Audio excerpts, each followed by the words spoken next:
Hola, ¿qué tal? Bienvenidos de nuevo a Economía a Fondo y vamos a hablar, no podía ser de otra manera, de los cambios que se han producido en el Gobierno que afectan sin duda al ámbito económico porque tenemos, entre otras cosas, nuevo ministro de Trabajo.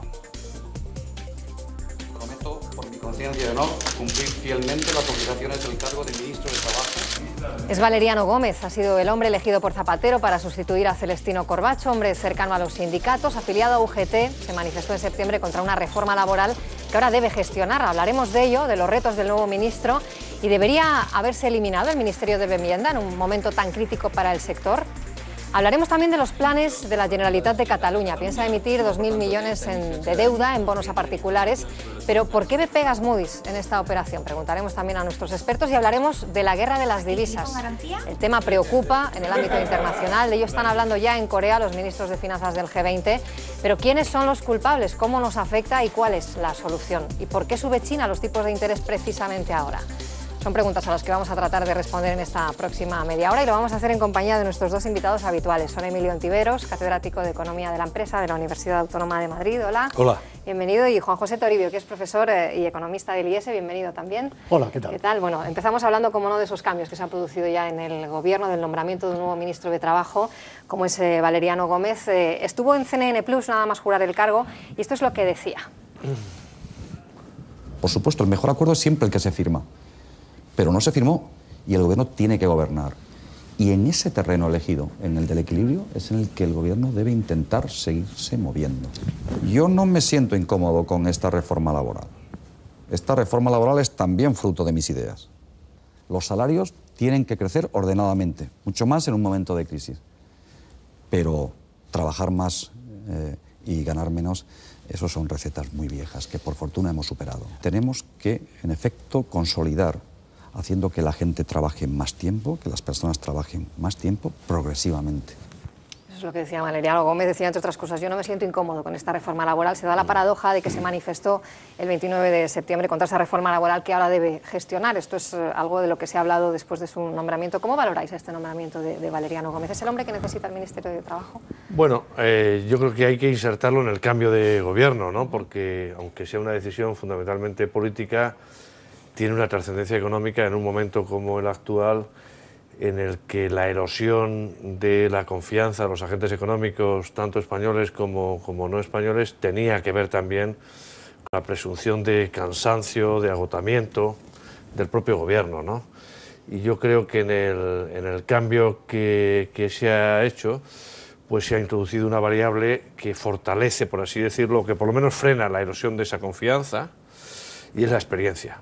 Yo creo que hay dos piezas que son básicas, a juzgar por las posiciones que tiene tanto el nuevo vicepresidente del gobierno, Rubalcaba, Ramón Jáuregui, muy importante, y Valeriano Gómez, ¿no? Son personas que se saben la asignatura, son personas conocedores técnicamente, irreprochables, y son personas, me gustaría subrayar, con una capacidad de interlocución muy importante, ¿no? ¿Qué es lo que hace falta?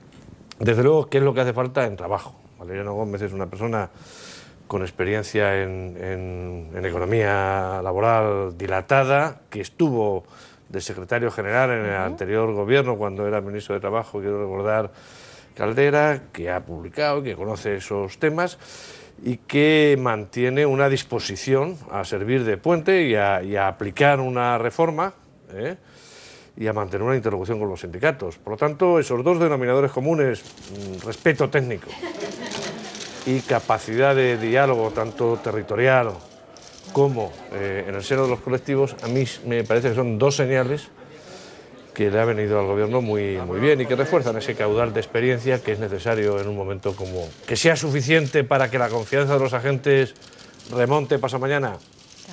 Ya veremos. Pero es verdad que esa capacidad de interlocución es importante, ¿no?, en un ministerio como ese, Juan José. Sí, pero quizá no es suficiente, ¿verdad? Yo quiero ir un poquito más allá. Vamos a ver, a mí me parece que hemos hablado aquí muchas veces, lo que la economía española necesita es un programa de ajuste serio y creíble y un programa enérgico y fuerte de reformas estructurales, ¿no? Esto lo está haciendo el Gobierno, está caminando en esa dirección, ya lo estaba el Gobierno anterior en esta dirección, pero no con suficiente energía ni con suficiente convicción. ¿Por qué? Porque tienen delante una serie de citas electorales. Y la oposición tampoco está proporcionando idea ninguna. ¿Por qué? Porque tienen delante una serie de citas electorales. Por eso siempre me pareció a mí, desde el principio, que a lo mejor cuando hubo que cambiar ya en mayo, la política económica hubiera sido convocar elecciones generales, de manera que fuera toda una nueva situación política, un nuevo gobierno, una situación política nueva la que abordara los problemas. Yo creo que Grecia y Gran Bretaña han tenido la suerte de que sus problemas han coincidido precisamente con ese tipo de cambios, por eso están poniendo en práctica una serie de programas suficientemente enérgicos, ¿no? Luego el Partido Popular fue el que propugnó esta idea de las elecciones generales y ya esto se ha colocado en situación política, pero no, esa no era mi idea. Yo creo que sinceramente eso es lo que habría que haber hecho. En ausencia de eso, un simple cambio de gobierno de ministros es un sucedáneo.